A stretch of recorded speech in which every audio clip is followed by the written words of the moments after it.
The work that you do means to not only us within the South Coast AQMD, but really to the nation as a whole. And so I'm really excited to be here today and sort of share with you a little bit about the South Coast AQMD.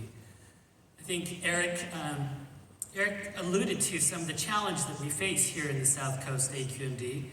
I'm sure it's no surprise to you that we have some of the worst air quality in the nation. And when you think about, well, what really is the South Coast AQMD? We really are the urbanized portions of Los Angeles, Riverside, San Bernardino County, all of Orange County, and Coachella Valley.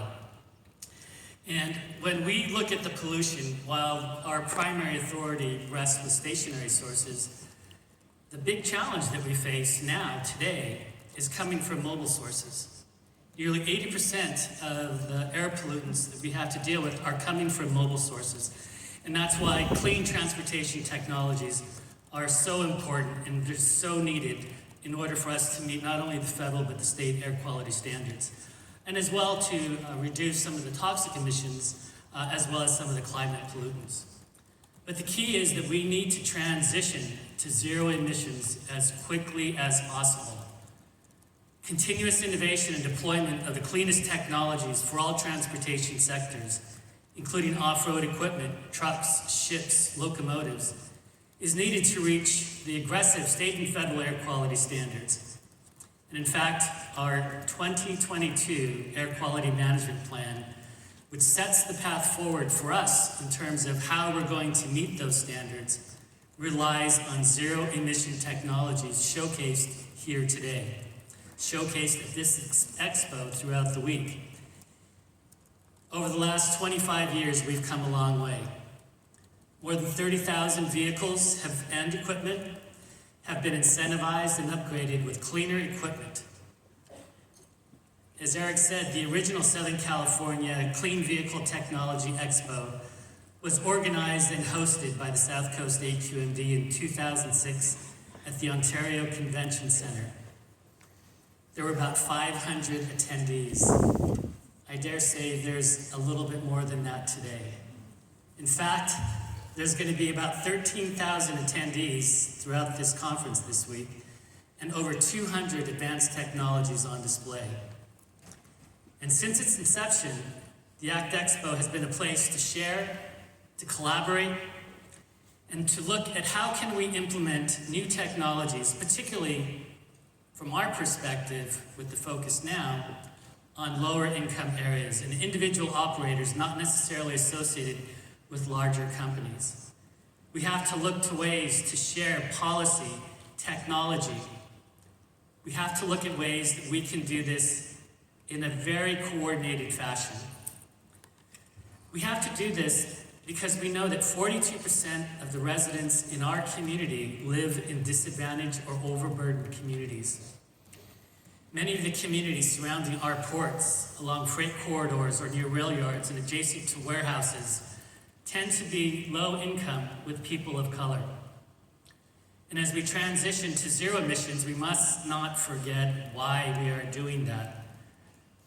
We must not forget that those communities that are directly impacted by diesel-powered mobile sources.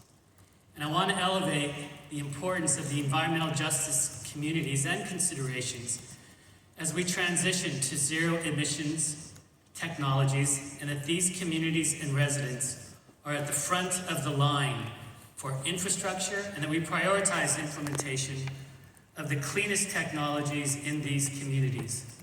This is something that's absolutely critical for our governing board, and they've directed us to look at all possible ways to look at funding, to look at other opportunities to help in that prioritization.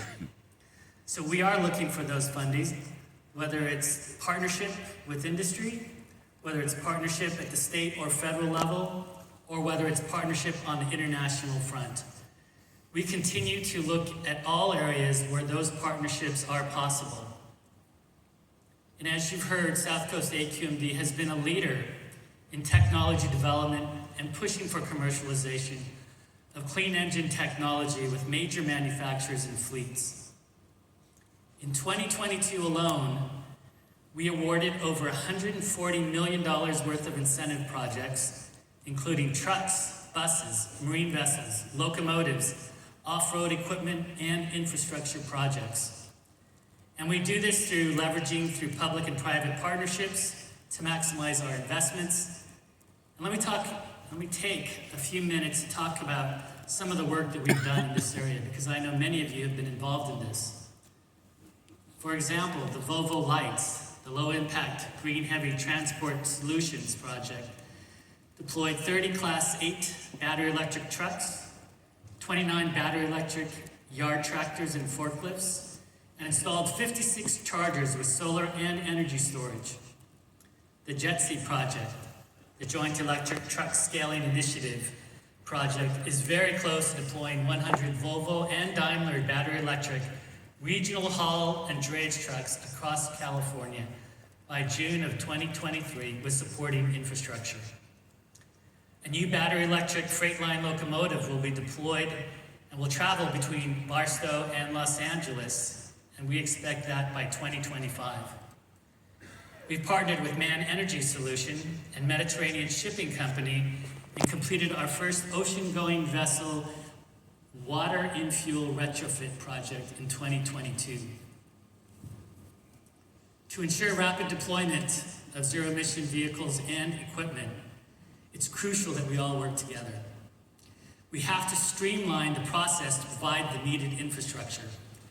And in fact, we see this as almost the greatest challenge. And we must be mindful that electric chargers, hydrogen fueling infrastructure need to be placed everywhere so that all can benefit. And from our board perspective, we also want to see an emphasis on making sure that that technology is available, again, in those most vulnerable and needy communities. Our extensive research and development and demonstration of heavy-duty hydrogen fueling stations led to the development of the first 3 heavy-duty hydrogen fueling stations in Southern California, including Long Beach, Ontario, and Wilmington. And we continue to work with other government agencies, nonprofit organizations, and manufacturers to improve the reliability and operation of these hydrogen fueling stations. And as I said before, we need to take this whole of government approach. And it's why we work not only with EPA, but we work with DOE, with DOT. We work with a number of other agencies throughout the United States, as well as other air agencies. And we're all sharing the technology and the progress and the challenges that we've all made. And we're all trying to make sure that we have a robust power grid and the infrastructure resiliency necessary to support the transition to zero emission. You have my commitment that we're actively seeking ways to implement incentive programs to support the growth of zero emission technologies and supporting infrastructure. And so as I end my time with all of you today, I encourage you to think about the impact that these technologies can have as you roam the halls of this year's Expo. These are the technologies that, once implemented, will provide cleaner air for your children, for your loved ones, and your friends that perhaps may have asthma or other respiratory ailments. South Coast AQMD is proud to sponsor and will continue to support the ACT Expo by showcasing its initiatives, forming new collaborations, and forming collaborations and learning from other stakeholders in hopes of advancing the wider adoption of cleaner transportation and infrastructure in the region. So with that, I wish you a great Expo for the coming week and look forward to hearing about the many accomplishments that each and every one of you do throughout all the things that you do. So